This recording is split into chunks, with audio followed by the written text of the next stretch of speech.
Bueno, el tema de hoy es conversiones. ¿Qué significa convertir, transformar? Y si vamos a hablar de conversiones contables, de expresiones monetarias en una moneda para expresarlas en términos de otra, estamos hablando también de transformaciones, de conversiones. ¿Para qué? Por ejemplo, para aplicar el método del valor patrimonial proporcional, por ejemplo, para consolidar los estados contables de un ente que están expresados en moneda distinta a la del ente inversor, que es quien tiene que presentar esas medidas contables. Entonces, vamos a hablar de un tema que tiene que ver con la unidad de medida. Ustedes dirán, ¿es lo mismo que corregir la unidad de medida? No. La corrección de la unidad de medida, trabajar con unidad de medida homogénea, significa expresar una moneda, el peso, en moneda de poder adquisitivo de cierre del periodo, pero son los mismos pesos los que estoy expresando en moneda de poder adquisitivo de cierre. Cuando hablamos de las conversiones, lo que estamos haciendo es expresando una medida contable que está, por ejemplo, nominada en dólares, transformándola, esa misma medida contable, a pesos. ¿Por qué? Porque a lo mejor, como decíamos recién, el ente tiene que medir la inversión a valor patrimonial proporcional. Por supuesto que este proceso de conversiones solamente ataca al tema unidad de medida. Si pensamos en los distintos parámetros de un modelo contable, hablamos en algún momento de los criterios de medición del capital a mantener, no solo de la unidad de medida. Y este tema de las conversiones está relacionado, está vinculado con el tema de corregir la unidad de medida, con el tema unidad de medida de ese modelo contable. Por lo tanto, de ninguna manera tendría que variar ni cambiar el criterio de medición ni el concepto de capital a mantener, que tiene que ver con la determinación de los resultados. No obstante, vamos a ir analizando distintos métodos de conversión y vamos a ver que alguno de ellos está cambiando el concepto de capital a mantener. Se presenta una excepción a ese concepto de capital a mantener. Bueno, decíamos que convertir significa transformar. Transformar una medida contable, es decir, un activo, un pasivo, un resultado positivo o negativo que está expresado en términos de una moneda, expresarlo, por lo tanto, en términos de una moneda distinta. Decíamos, este proceso de transformación, para poder llegar a realizarlo, requiere el empleo de un tipo de cambio. Y entonces, ahí podemos decir que habrá que prestarle mucha atención a la cotización de esas divisas. Yo acá traía un número para no tener problemas en cuanto a la determinación de la cifra.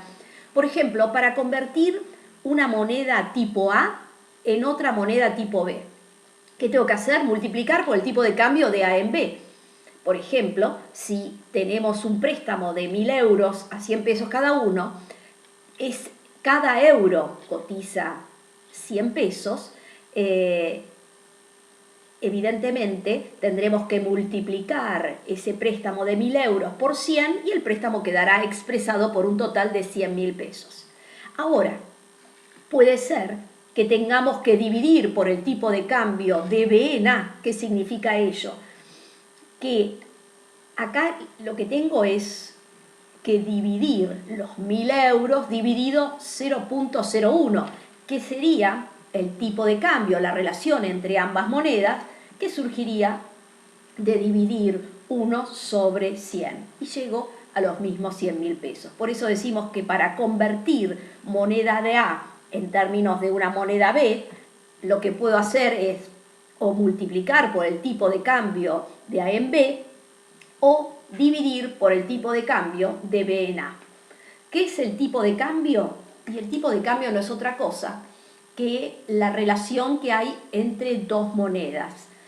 Y entonces ustedes dirán, ¿y qué tipo de cambio aplico para convertir los estados contables de un ente donde la empresa A participa y la empresa B, que es la empresa participada, la emisora de esa información contable para que la empresa A pueda calcular la participación en los resultados? ¿Qué tipo de cambio tendremos que usar? Y el tipo de cambio que corresponde al mercado por el cual se haría la remesa de los dividendos, porque en definitiva es la empresa A la que va a recibir los dividendos de esa empresa B, que es la que está ubicada en el exterior. Esto tiene que ver con el objetivo que se persigue con la conversión, y entre ellos el objetivo es el de justamente poder medir la inversión a valor patrimonial proporcional, y además, si hay control, habría que presentar información contable consolidada, que es el tema que ya hemos visto. Entonces, una vez que hemos elegido el tipo de cambio, tendremos que pasar a ver por qué razón hay que llevar adelante este proceso de transformación de estas medidas contables expresadas en términos de una moneda y así expresarlas en términos de otra. Alguien podría decir, el proceso de conversión se efectúa porque hay que convertir operaciones. Esto es lo que hacían ustedes desde que comenzaron a registrar las distintas operaciones en la primera materia contable que han visto, cuando decían, se compran mercaderías en el exterior, el valor FOB es de $1000. Bueno, lo que hacían era multiplicar esos $1000 por el tipo de cambio. ¿Qué tipo de cambio aplicaban? Y el tipo de cambio que corresponde a la transacción, a la liquidación de la transacción que nos ocupa.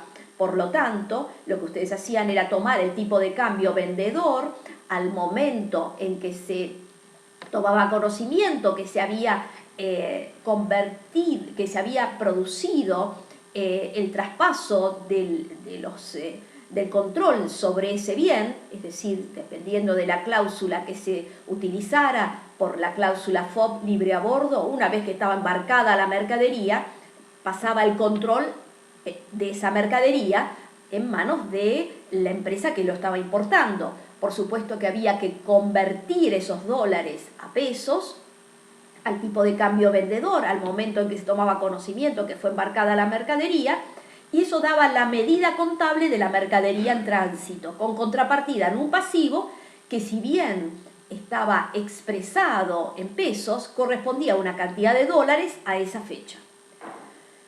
Bueno, el tipo de cambio varía y habrá que llevar adelante la revaluación de ese pasivo en moneda extranjera.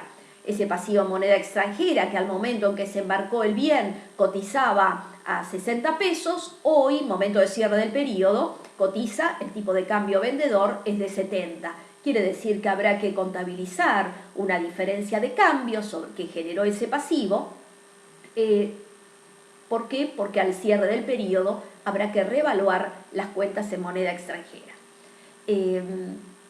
Primera, entonces, situación que se verifica y que vemos la necesidad de llevar adelante este proceso de conversiones es que debemos convertir operaciones, compras, ventas o una colocación de fondos que hemos efectuado en el exterior.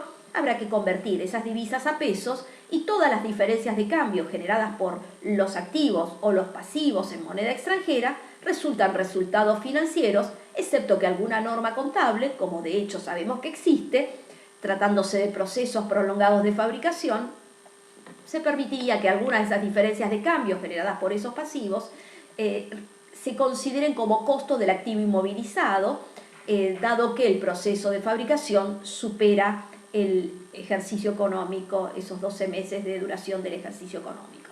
Si no, pero esa sería la excepción, si no son diferencias de cambio, resultados positivos o negativos expuestos como resultados financieros en el estado de resultados. ¿Por qué otra razón, además porque hay que convertir operaciones, se puede llevar adelante este proceso de conversión, es decir, de transformación? Porque resulta que la moneda por la cual se efectúan las registraciones contables, el ente efectúa las registraciones contables, es distinta a la moneda de presentación de los estados contables. Y por alguna razón, porque requiere información de uso interno, a lo mejor quiere tener información sobre su patrimonio y la evolución de ese patrimonio expresado en otra moneda. En ese caso, habrá que aplicar el tipo de cambio que corresponde a cada una de las transacciones, pero a la fecha, aquel que corresponde a la fecha de la respectiva transacción. Como si las operaciones y los hechos económicos que ha reconocido el ente en otra moneda hubieran sido reconocidos inicialmente en la moneda de presentación. Pero el tema que nos interesa en este momento para la materia es las conversiones de estas medidas de activos, pasivos, resultados. ¿Por qué razón? Porque el ente posee una participación en otra empresa y necesita, porque así lo requieren las normas contables, necesita aplicar el método del valor patrimonial proporcional o, existiendo control, necesita presentar información contable consolidada. Entonces, necesariamente la información contable que remite el ente emisor de esos estados contables, que está ubicado en otra parte del mundo, presenta esa información contable en una moneda distinta a la que nosotros tenemos que presentar los estados contables que van a ser presentados en forma consolidada del grupo económico, o estados contables que requieren, por ser los individuales, requieren que el ente mida la inversión a valor patrimonial proporcional. Y acá nos encontramos con distintos métodos.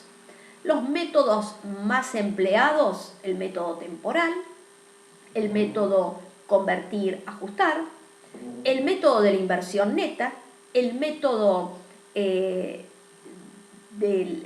ajustar, convertir, y otros métodos totalmente inaceptables, como es el de lo corriente y lo no corriente, el método de los tipos de cambio en función de si aplicar en función de las partidas son monetarias o no monetarias, totalmente irracionales. ¿Por qué razón? Primero, si separo el activo corriente del no corriente, tiene que ver esa separación a un aspecto financiero, donde dentro del activo corriente puedo tener el total del rubro caja y bancos, y además puedo tener bienes de cambio, donde los bienes de cambio están medidos al costo.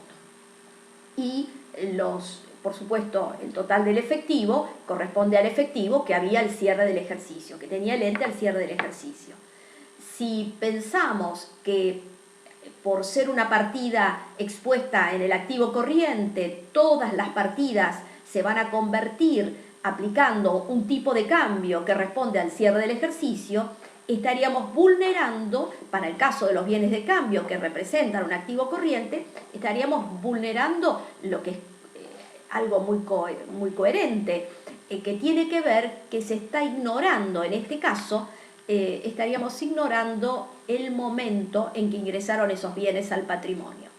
Por otra parte, si todas las partidas fueran medidas por ser activos no corrientes al tipo de cambio histórico, podríamos caer en la locura de estar aplicando un tipo de cambio del pasado cuando el bien de uso, partida no corriente, está medido a su valor razonable porque se aplicó el método de la revaluación.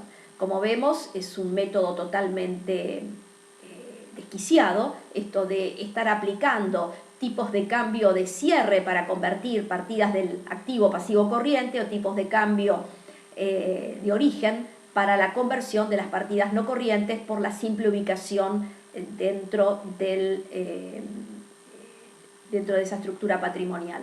Lo mismo ocurre si separamos las partidas en monetarias y no monetarias, es decir, partidas que ya están expresadas en moneda de cierre y no se reexpresan, de aquellas que hay que reexpresarlas porque están expresadas en moneda de distinto poder adquisitivo. Eso no puede tampoco estar diferenciando las partidas en cuanto a cuál es el tipo de cambio que se va a aplicar. Así que en el próximo bloque vamos a hablar de los métodos más conocidos y más empleados.